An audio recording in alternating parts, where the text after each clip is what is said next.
In this episode of the Project Management Podcast, we explore the 10 steps you need to take so you can pass your PMP exam. Hello and welcome back to the Project Management Podcast at pm-podcast.com. This is the live stream for episode number 463, and I'm Cornelius Fichtner.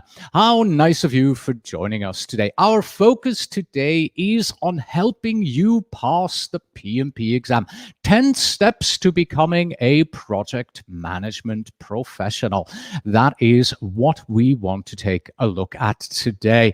And for those of you who don't yet know, I am quite qualified, if you allow me to say so myself, to talk about this topic because I have been a project management professional trainer since about 2007, 2008. And my tools, the Prepcast, the exam simulator, they have helped over 50,000 people to prepare for their PMP exam. Not saying they passed their PMP exam, but we've had over 50,000 students use these two tools in order to get ready for the exam. All right. Hello, everybody. Nice you could make it today. So what are we going to take a look at today? Here are the learning objectives of what we're going to be doing today. First of all, by the end of this particular live stream, by the end of this episode, you will be able to list the recommended steps in preparing for the PMP exam. That's really the main focus there. These 10 steps that I have for you.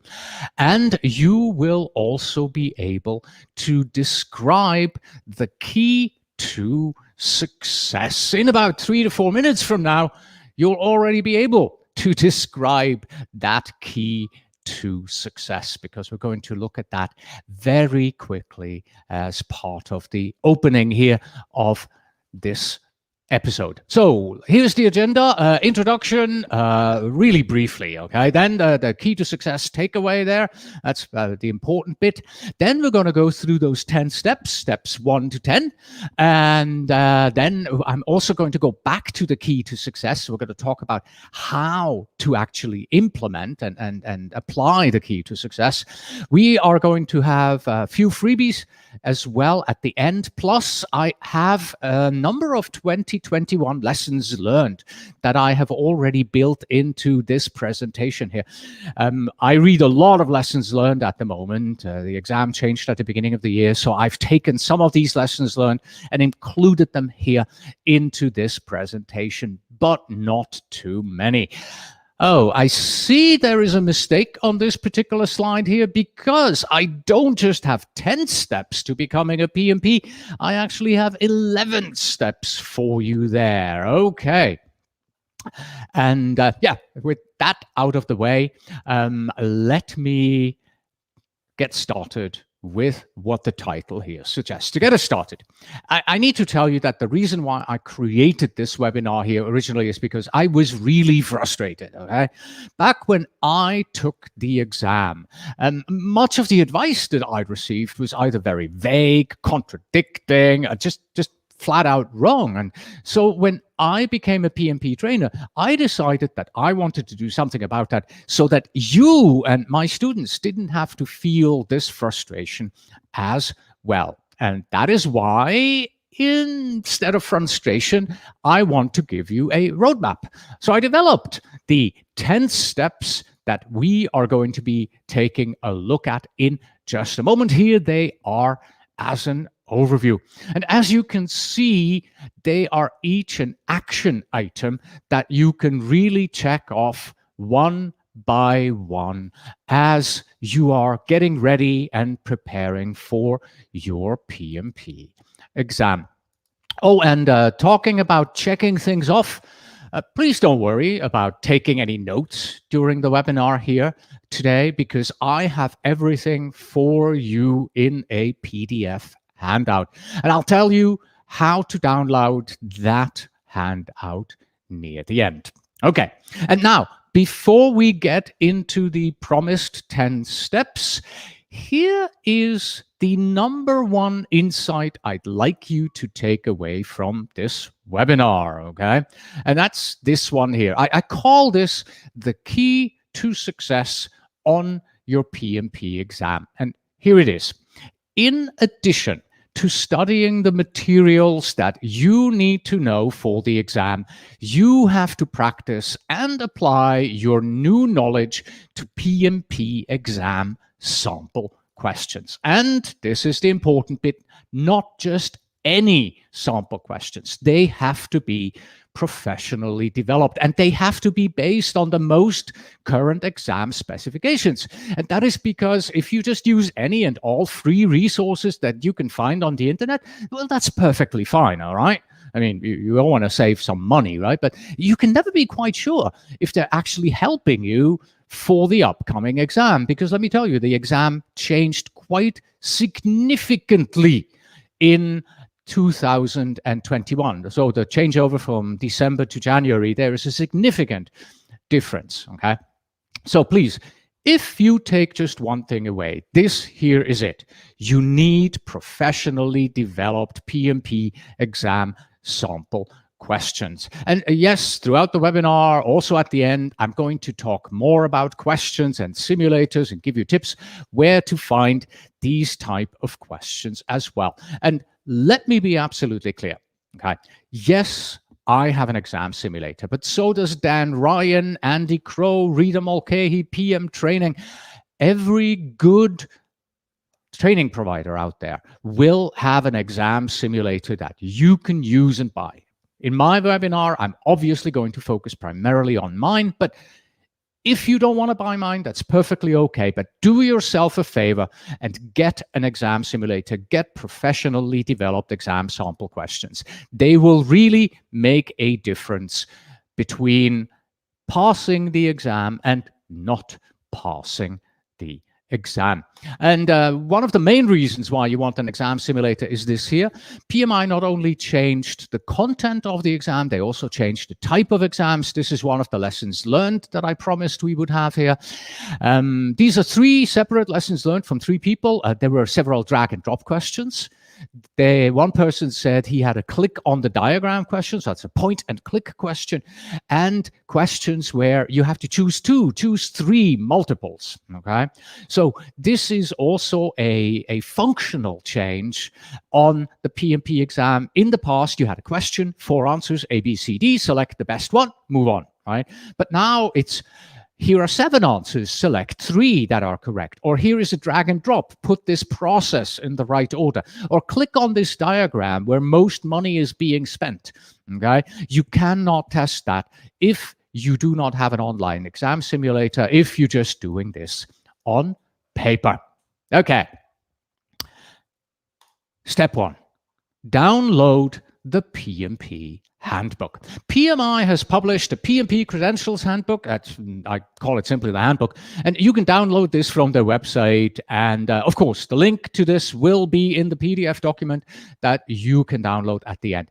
This handbook explains everything that you want to know about the process of taking the PMP exam and becoming PMI certified project manager. Reading the handbook takes about 20 minutes, okay?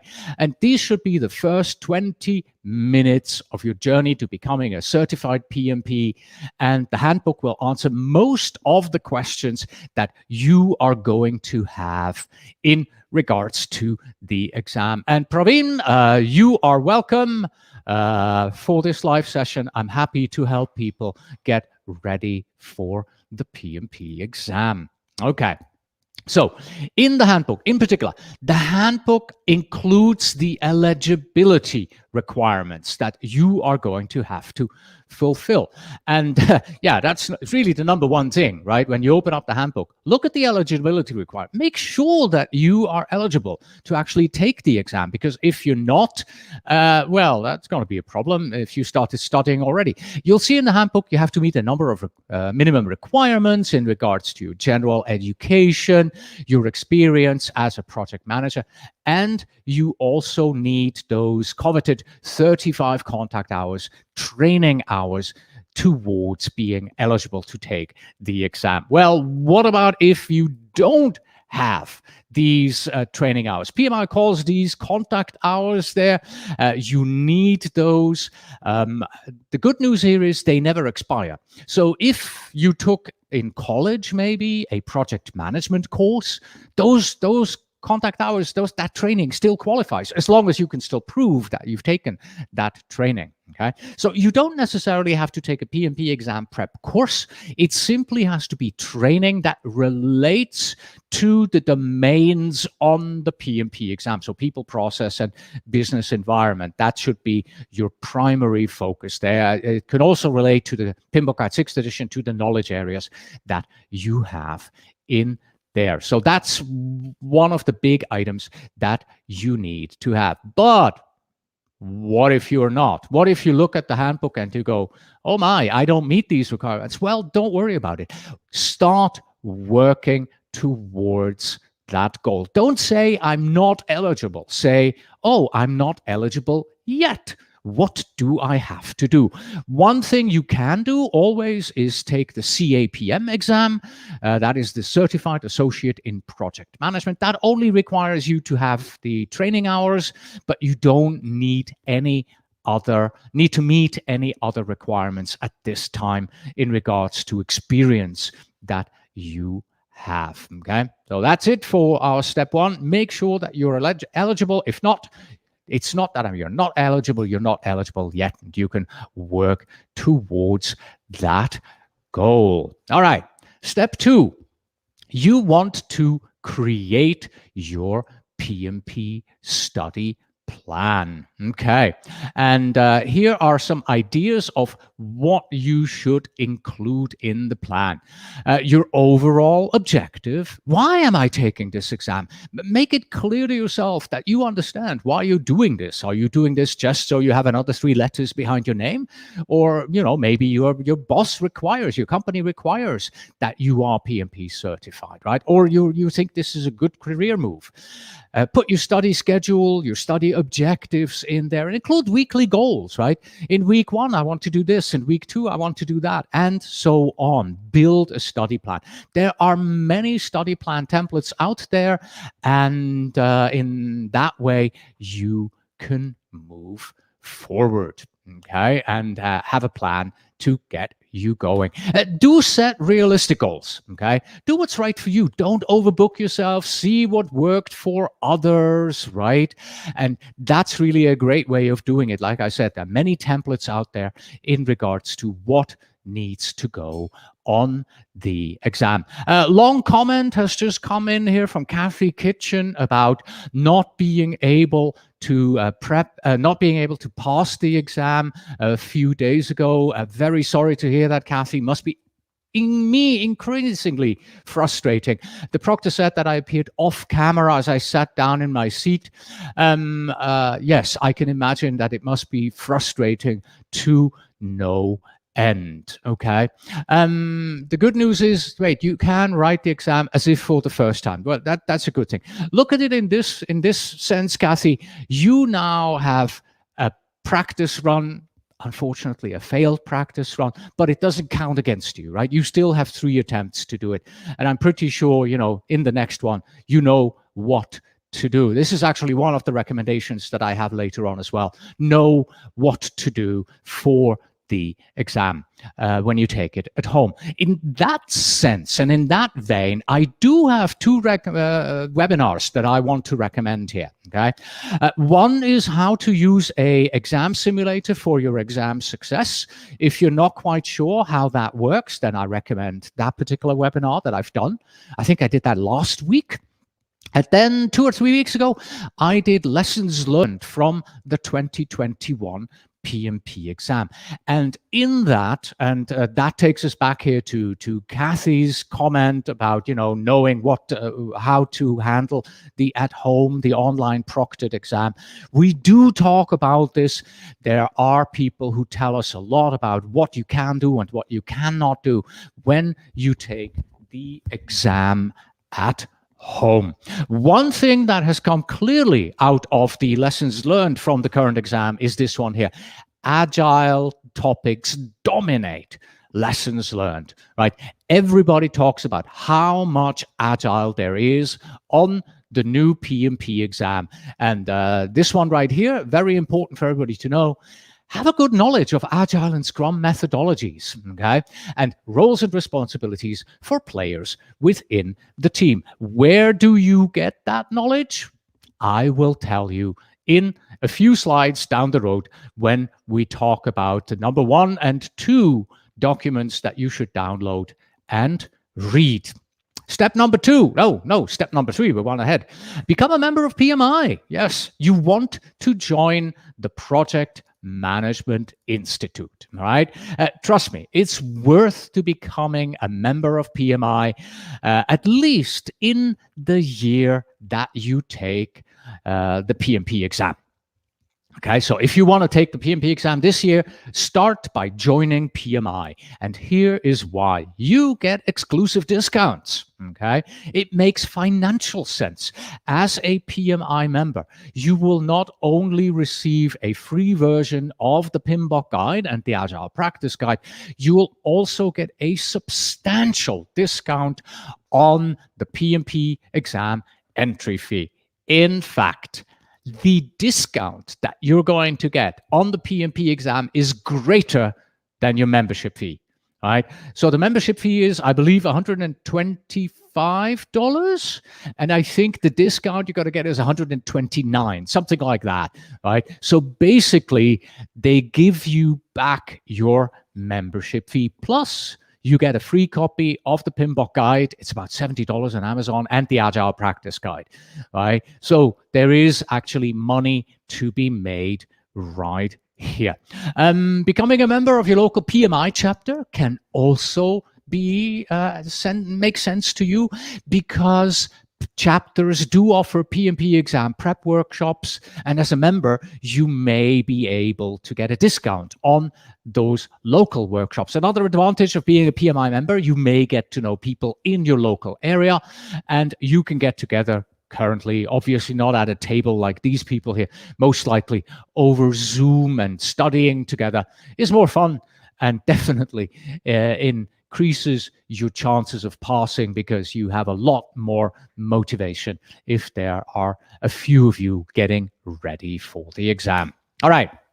Then step number 4, you want to apply for the exam as soon as you meet all the eligibility criteria. And let me repeat that, as soon as you meet all the eligibility criteria. That's important, because PMI clearly says you cannot apply for the exam until you meet all of them, right? So you have to have the experience hours, you have to have the 35 contact hours, all of that must be in place. So for example, if you're right now in the middle of a training course that's not yet finished, well, you can't apply. You have to wait until you have the certificate and the 35 hours, right? So until then. And the reason why I say apply for the exam early on is this. Saying I want to become a PMP, that's a good start. But I want to become a PMP and my exam is in 4 months, that is a much better approach, because, you know, we all work better when we have a clear deadline and we know where things are going. Here is where you register. Right?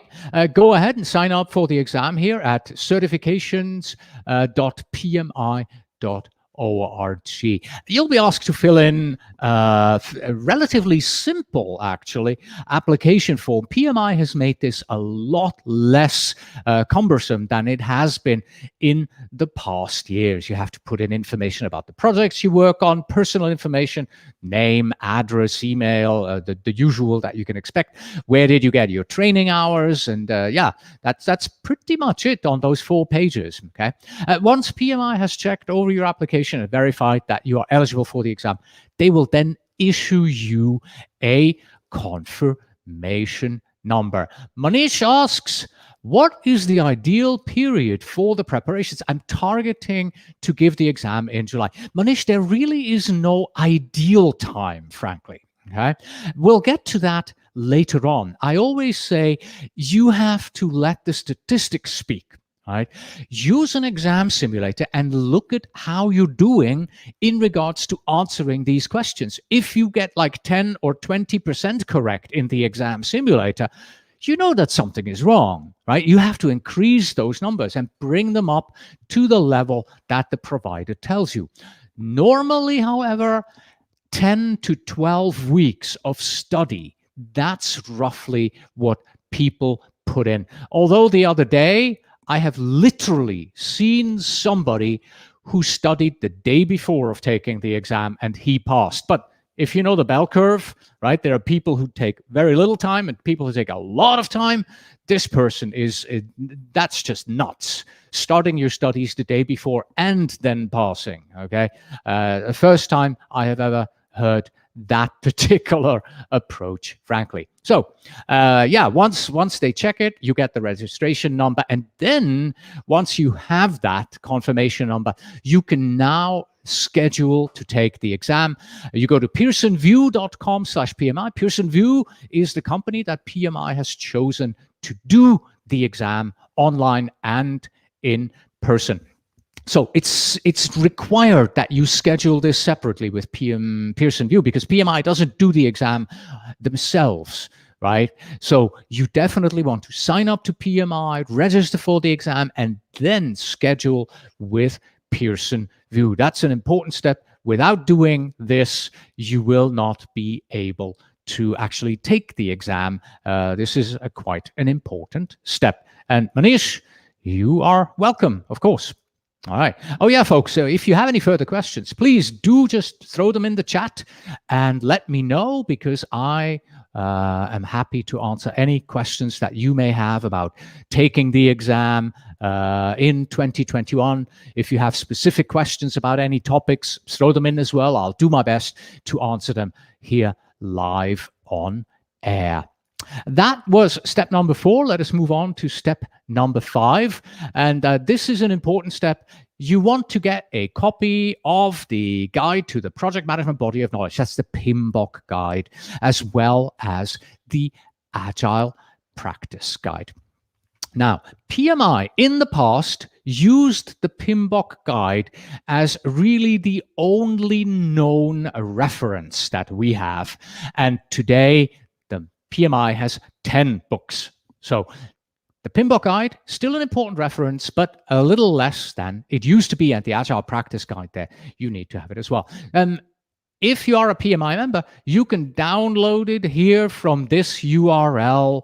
PMI changes this constantly. So they changed their website and links don't work anymore. So easiest way to do this, go to your favorite search engine, PMBOK guide PDF download, and it will show you where on the PMI website this currently is. You have to be logged in to the PMI website and then you can download it and they will brand it with your name. And each time you open it, you have to put in your PMI password. So it's a relatively secure PDF that you can download there. If you prefer getting it in print, I have a short link for you, pm-prepcast.com/PMBOK. This will take you to the PMBOK guide sales page on Amazon.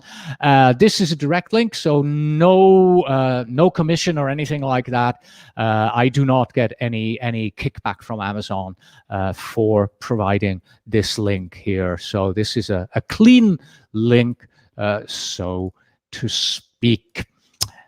Okay, I mentioned this already. The PMBOK guide and the Agile practice guide are important references. They are not the whole PMP exam. So let me make it absolutely clear. The PMP exam is not a test of the PMBOK guide. I repeat, the PMP exam is not a test of the PMBOK guide. Can't even repeat my own sentence here. Instead, the PMP exam tests what is on the exam content outline. We're not going to take a look at the exam content outline today. I have other webinars where we go in detail into that. My webinar titled, Do I Qualify for the PMP exam? That talks a little bit more about the exam content outline and how to use the exam content outline as well as an exam prep tool. So you may want to check that out as well. Okay, so they are not the whole PMP exam. Instead, PMI now has 10 reference books. The PMBOK guide and the Agile practice guide are the two most important ones, but there are 8 other reference books. So if you hear somebody say, oh, the PMBOK guide is just a test of the PMP, the other way around, the PMP exam is just a test of the PMBOK guide, you can tell them to go back into the forest that they came from, because they don't see the forest for all the trees. They really have no idea what they are talking about. This is the type of feedback that we currently get as lessons learned. PMI is really trying to measure how much you are able to apply the knowledge you know in real live scenarios. Okay, more and more lessons learned from the current PMP exam, they come back saying, this is like in real life. You have 2 or 3 options. You have to choose the best one. Sometimes it's sort of shades of gray, very, very applicable questions coming from real live scenarios. Tony Delotto asks, how important is the Agile practice guide? Extremely important, Tony, because 50%, that's 50, half of the PMP exam is about Agile topics. Simply put, if you do not study the Agile practice guide, you will fail the PMP exam. That's a clear statement. If you do not study the Agile practice guide, you will fail the PMP exam. I would even go as far as saying, if you do not study the Agile practice guide and the Scrum guide, you will fail your PMP exam. So both those documents, APG and Scrum guide, those are important documents. Okay, got a question here from Chris. Let's see, what does Chris say? Do you think the application we fill in, years of experience, type of projects, has anything to do with the final PMP exam question? No, this has nothing to do at all.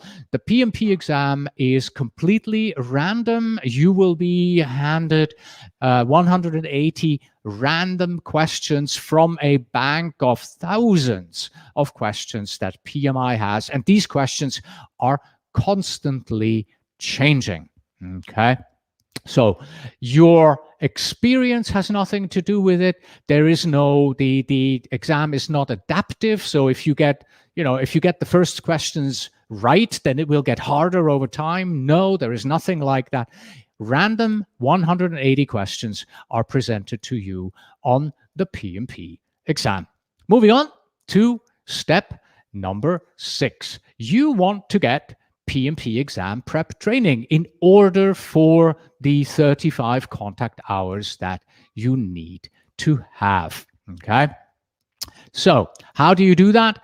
In the past, classroom, in-person boot camps would have been the only way to do this, as when I still prepared for the PMP exam. There are lots of different ways that you can get your training these days. Classroom courses, online instructor-led courses, self-paced courses, or if you prefer, you don't have to do any classes at all. If you already have your 35 hours, you can do self-study. So the last one here in the table on your own does not count towards your 35 hours. So if you don't have your 35 hours, you need to take one of the first 3 there in order to get those 35 hours.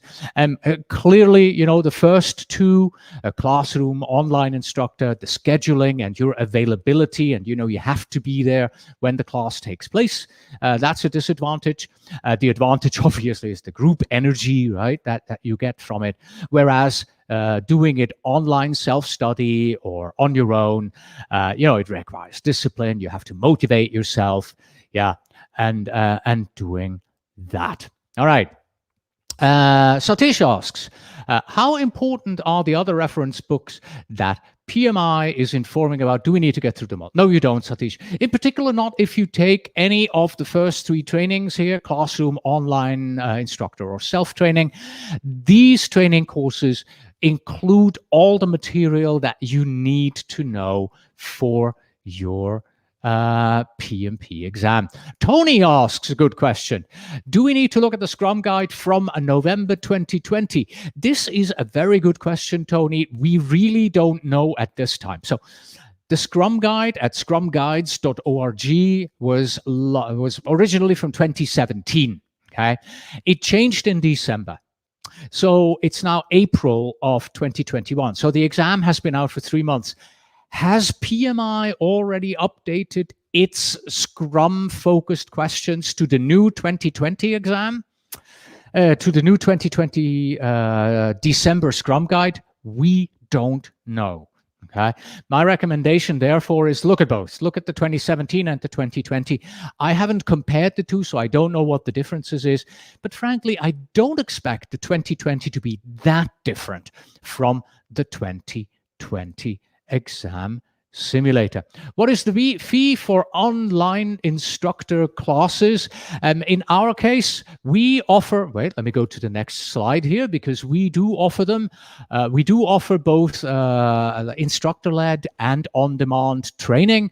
Our instructor-led courses are roughly, they start at $1,799, but includes the on-demand course, includes the simulator, includes 5 days of training. So it's more than just training, right? So you get the simulator as well, you get ebooks as well, you get a formula study guide. So we really pile things on top of it. So if you compare our training to somebody else's training, where you might only be paying $1,000 for it, well, compare what you're actually going to get, because we're really piling it on. You're getting a lot more from us than you do get from other providers who come in at around $1,000. Okay, so yes, do stop by at pm-prepcast.com and take a look at the available training. Tony asks, do you do private tutoring? At this point, we are in the middle of setting up a program for private tutoring, Tony. What you can do is you can reach out to me, and we may be able to set you up directly with one of our instructors. Right now, we do not have an official program for private tutoring, but many of our instructors are sometimes available for private tutoring, so you would be working directly with the instructor, and you would be paying the instructor directly for your private tutoring classes. Recommended also is get an exam prep book. We do recommend either the exam prep book from RMC, that is Rita Mulcahy's company, or the exam prep book from Andy Crow. So one of those two is definitely a good way to go to prep for the exam. These books, they do include a lot of the content that you will have read probably in the PMBOK guide and the Agile practice guide, but they look at it from a different angle. They give you other examples. They may structure it slightly differently. You know, it may help you. The light bulb goes off. So this is the PMBOK guide, very dry. The Agile practice guide, it's more practitioner language. So, but the exam prep books here, they really help you get a different angle and be able to see things maybe more clearly than the really formal way it is in the PMBOK guide. Step 7. We're coming back to what I've been preaching for months now, it seems, because I do this in every one of my live streams and webinars. Please do yourself a favor, buy a simulator for PMP exam questions, right? This is the key to your success. Today, without a simulator, you are going to have a hard time passing the PMP exam, right? It's really a complex exam. It is 3 hours, 50 minutes long. You have to answer 180 questions. Do you know how hard this is to sit still for 3 hours and 50 minutes? That's why PMI, by the way, has broken it up into 3 types, 60 questions. So 60 questions break, 60 questions break, 60 questions, and you're done, right? But if you've never done this before, that's hard. You have around 75, 77 seconds per question, right? To analyze it, to find the right one. And this is really where a simulator comes in, okay? And you want to answer a lot of questions here in this particular exam. And thank you, Tony, for saying that. Tony writes, your simulator is the best tool I have to help me study. I appreciate it, Tony, but I would like to once again say there are other providers out there that you can have a look at. Then we have Sudip, who asks, how to extend access to your simulator past my 90 days. Sudip, the simulator will automatically send you an email at the end of your subscription. So 7 days before it runs out, it'll tell you, hey, you got 7 days, click here to buy an extension. And once it has expired, it'll send you another email. If you did you get that, please write to support at pm-prepcast.com and they will help you. Okay, so what do you need to look for in a simulator? You want to look for a simulator that offers several full-length exams so that you can realistically replicate the online environment that you will see on exam day. Next, make sure that the questions weren't just written by anybody, right? Instead, you want to have them written by a team of certified project managers, because that's how PMI develops their questions. They have a global team of question writers as well.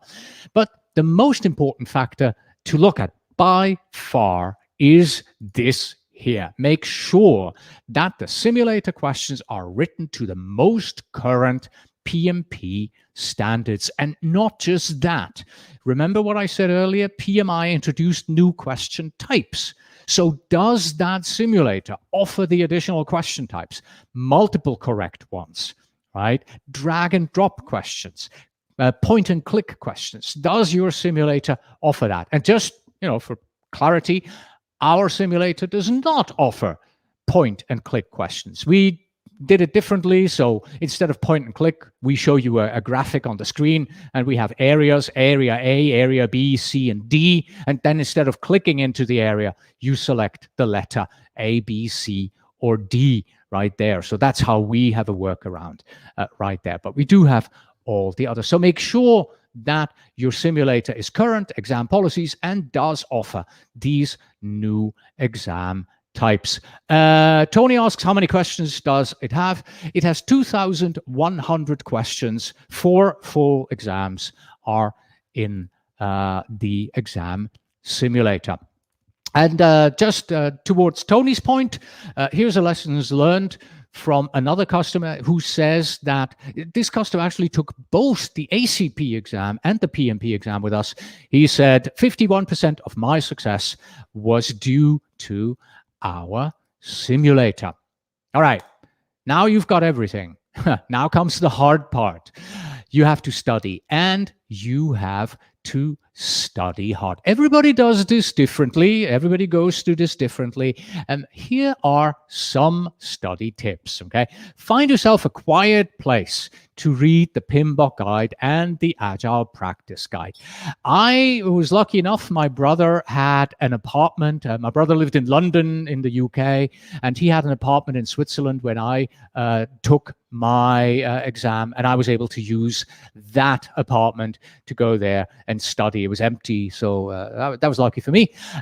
Split your study between independent study and group study. Yes, absolutely. Get yourself a study buddy, and work with the study buddies, and then go off and continue your studies on your own. Use a variety of study aids, right? Use flashcards if those work for you, and do take notes, right? Even if you do most of your learning through online courses and things like that, you will retain more information if you just jot down notes here and there. And obviously, all you really have to do, and I know this is a big all, right? Work through your study plan. I promise you, it won't be easy because, it's hard to study an hour and a half every single day. Some sections that you learn about, they will be straightforward and you'll feel great about them. Then there will be those sections more difficult. You don't have the corresponding experience. Don't worry, right? Don't think that you're never going to understand this. Thousands of people have passed this exam before you, and you can pass it too, right? Stay positive at all times. You will achieve your goal of becoming a PMP exam. And if you suffer a study setback, well, Go back to your plan. You're a project manager. You know how to change a plan and how to bring things back into the area where you had originally planned. Question from Dorothy. What happens when a simulator bot are not logged in for a month?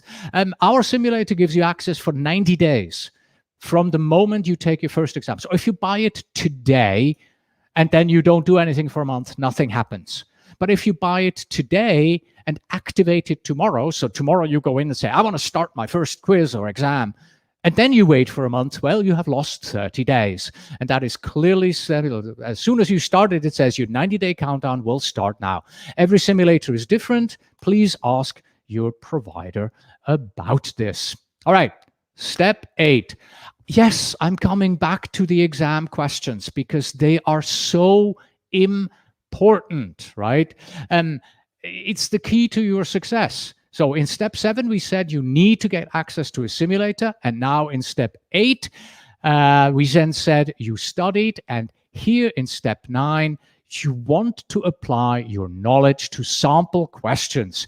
And you want to do that in 2 ways. First of all, you want to take quizzes by knowledge area. Okay. And by that, I mean, let's follow the PMBOK guide here, right? So let's say you've just read and studied the chapter on integration management in the PMBOK guide. Well, take a quiz, 10, 20 questions about integration management. Let's check, do a knowledge check, make sure that you get it, okay? And then you move on to scope, schedule, cost, and so on. And in each knowledge area, you want to take a 10, 20 question quiz and prepare in that way. Once you have completed about 4 or maybe 5 of these knowledge areas, these study areas for you, then you want to start taking a full exam in addition to that. And just, see how you're doing overall, right? And that will also get you ready to, to be able to sit down for 3 hours and 50 minutes and prepare yourself for the real exam. And trust me on this, the more full exams you take, the better prepared you will be on exam day, right? Because if you take 4 full exams in our simulator, well, it'll just feel like, oh, I'm just taking another sample exam from the simulator, all right? It will help you manage your nerves on exam day quite clearly. Most important thing to remember, spend equal time in the results review. Okay, this is very important. So let's go back here by 1 slide. So let's assume you've just taken a quiz by knowledge area. 10 questions. It took you 20 minutes. Okay. What I want you to do is, I just don't want you to go, oh, I got 17 right and 3 wrong. No. Those 3 questions, you're going to delve deep. You're going to spend 20 minutes because that's how much it took you to take this quiz. Right? I want you to spend exactly the same amount in reviewing your mistakes. And remember, there were probably 1 or 2 questions that you guessed. So it's not just 3 wrong. On 2 of them, you were lucky. Those you're going to review as well. Maybe you had a few marked ones. Include those as well. So marked, the ones you guessed and just got lucky, and the ones you had wrong, those 3 question types, you want to spend the same amount in reviewing, right? So let me go back forward 1 again. So here, spend equal time in results review. Very, very important. So here's how you do this in a simulator. So you study a topic, okay? Then you take a quiz, and then you review that quiz. And then you study in the next topic, you review, you take a quiz, and then you review. And like that, you go round and round and round until you have taken all the quizzes and reviewed and studied all the topics. There you are. Okay. Try a free simulator to get started with, pmexamsimulator.com/free. That's where you want to go. And I think it has 69, 70, something like that, questions in the exam simulator. Big question I always get, how do I know when I am ready? Well, the answer is quite simple. In our exam simulator, if you consistently get 75% correct, then you can consider yourself to be ready for the exam, statistically speaking. Okay, so this here is a screenshot from our statistics from the simulator. This is based on almost 2,000 responses. And as you can see there in the red box, 88% of our students reported that they had passed the exam on their first try. And these 88%, those 2,000 respondents, they had somewhere between 70 to 80% correct in our exam simulator. So if you fall into that category and the statistics tell you that's where you are, that means statistically speaking, you have an 88% chance of passing your exam on the first attempt. And once you are here, well, step 10 is take the exam. Okay, easier said than done, obviously, but yes, this is in fact your last step in getting PMP certified. Try and get a good night's sleep, please, the night before the exam. Being fresh, having slept enough, that's really important here. Also, one lesson learned said, try to take the exam early in the day. This person gets up early in the morning, so he took the exam at 5:30 in the afternoon. He said he was completely knackered by the end of it. So do it in the morning if you are an early riser. Do it later in the afternoon if you are a late riser and you're fresh in the afternoon. So plan this based on your own habits. Okay. Avi asks, if I retake the PrepCast full exam a few times, will I have a different set of questions every time? No, Avi. Exam 1, 2, 3, and 4 of our exam simulator has the same 200 questions each time you start it, but in a different order. But our quizzes, so if you take a quiz 7 or 8 times, it's each time different questions. Check out my webinar on how to use an exam simulator, and in that I talk about that particular question in more detail. You also want to know what to do, what to bring to the test center, or about the home office setup, right? Remember Kathy from early on who said that she wasn't in the camera after she came back? Well, this is a lesson learned. You really want to know, if I do this at home, for example, let me show you. I have an absolute mess on my desk right now, okay? So let me point my camera down here for you, okay? This is what my desk looks like. It's absolutely messy. And right now, I could not take the PMP exam like this, okay? Because it needs to be clean, and you have to know all of these policies and understand them. Also, a note on note-taking and brain dump here. You are no longer allowed to write anything down during the PMP exam, whether you are at home or whether you are at the testing center. Instead, you have to use the whiteboard that they have. And I think, okay, I can't guarantee this. I think I'm typing this in from memory, pm-prepcast.com/whiteboard. Okay, HTTP, there we go. I think that's the correct URL. So if you want to practice the whiteboard, go to this link that I just gave you here, pmprepcast.com/whiteboard, and that will take you to the whiteboard that PMI and Pearson VUE now use to prepare for this. So this is from memory, that link that I just typed in. I think it's the correct link. So if it doesn't take you there, my apologies for that. Well, yes. And click the start button on the exam and off you go. Now it is just another sample exam, just like you have done in the simulator many, many times. And in the end, the one thing you'll see that wonderful word, congratulations, show up on your screen. Well, that was step 10. Okay. Remember I said in the beginning, we have 11 steps, right?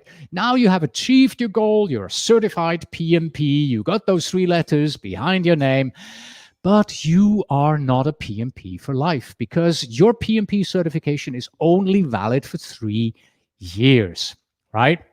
I know. You're still preparing for the PMP exam and you don't really care much about what comes after this, right?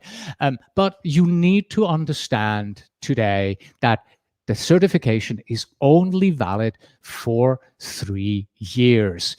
Just like a driver's license, that needs to be renewed every few years. At least here in the United States, it does.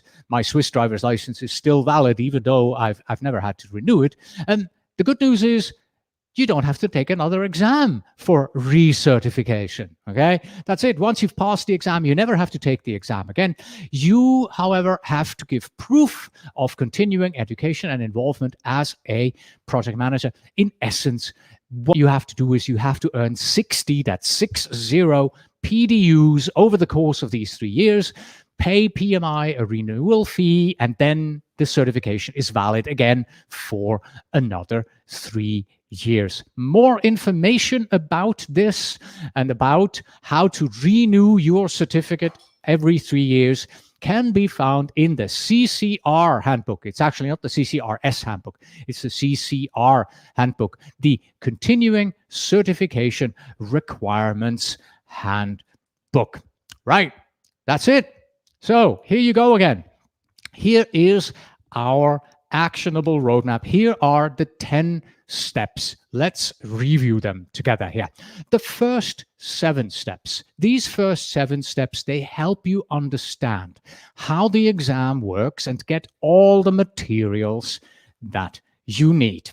Then step 8 and 9, they're going to take the longest because that's where you study. This is where you will spend most of your time. You study for hours and hours, and you use your exam simulator to practice on sample questions for the actual exam. And then in step 10, you are going to be bringing everything to a successful conclusion so that it says congratulations at the end of your exam. As a reminder, right? The key to success on your PMP exam, it is not just the studying. Most importantly, you have to practice for your upcoming exam using a good exam simulator. Do your research and buy the simulator that you feel works best for you personally, right? To get you started, go ahead, sign up for the free version of my own simulator at pmexamsimulator.com/free. This is a 7-day access to roughly 70 questions that are a solid representation of the PMP exam as it is today. And I promised as well that near the beginning, I mentioned you don't really have to take any notes, okay? Oh, and by the way, folks, we're getting very close to the end here, so if you have any further questions, please type them in quickly. I believe this is my final slide here that I have. So, near the beginning of the webinar, I mentioned you don't really have to take any notes. I have all the important facts for you today as a handout, and it gets even better because here you go, short link to download them. pm-prepcast.com/10 steps. pm-prepcast.com/10 steps. That is where you can go to get a handout. Several pages, actually. It's not quite a transcript of what you'll hear today or what we've gone through here today, but it is very close to it with lots of good information about it. All right. I do not see any other comments, any other questions coming up. That means that we have come to the end of today's episode. So thank you very much for visiting and joining me here on the Project Management Podcast, episode 463. Please visit pm-podcast.com for show notes and the transcripts of what you have heard today. And don't forget to go to pmprepcast.com/10 steps to download the 10 steps document that we have. You also find PDU information for those of you who are already PMP certified there on the second link, pm-podcast.com/PDU. Our email address for the podcast is info@pm-podcast.com. And finally, we have this project management meme here. And those of you who have seen the movie Office Space, you already recognize him. Yes, this is William Lumbergh, the fictional character from the movie Office Space, portrayed, of course, by the actor Gary Cole. And he says, if you could know exactly what I want you to do for this particular project before I tell you anything about it, or even tell you to do it, that'd be great. And with that out of the way, thank you very much for joining us today. Until next time.